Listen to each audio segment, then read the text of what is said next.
Hello guys, welcome back to my channel Tulasi's creations. నిన్న మేము కల్కి 2898 మూవీకి వెళ్ళామండి. నాకైతే చాలా బాగా నచ్చింది. ఎలా అనిపించిందంటే హాలీవుడ్ ఫ్యాంటసీ మూవీ చూస్తున్నట్టు అనిపించింది. 3D మూవీ కాబట్టి మీ కిడ్స్కి కూడా చాలా నచ్చుతుంది. ఈ మూవీ అంతా అశ్వత్థామ క్యారెక్టర్ చుట్టూ నడుస్తుందండి.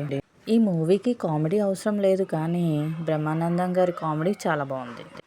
మన డార్లింగ్ గురించి చెప్పనవసరం లేదు, కానీ యాక్టింగ్ అయితే ఎరగదీసేశారండి ప్రభాస్ గారు. నాగాశ్విన్ గారు అయితే తగ్గేదేలే అన్నట్టు హాలీవుడ్ రేంజ్లో మూవీ తీశారండి.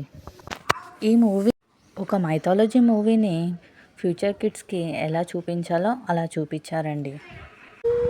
ఈ మూవీలో చాలామంది హీరోలు, డైరెక్టర్లు కూడా యాక్ట్ చేశారండి. మరి కల్కికి అశ్వత్థామకి రిలేషన్ ఏంటి? మూవీలో కర్ణుడు ఎందుకున్నాడు? ఈ మూవీలో విజయ్ దేవరకొండ ఉన్నాడా? ఉంటే ఆయన క్యారెక్టర్ ఏంటి? అసలు బుజ్జి ప్రభాస్కి ఎలా పరిచయం అవుతుంది? ఇవన్నీ తెలుసుకోవాలనుకుంటున్నారా? అయితే మీరు కూడా థియేటర్కి వెళ్ళి చూసేయండి.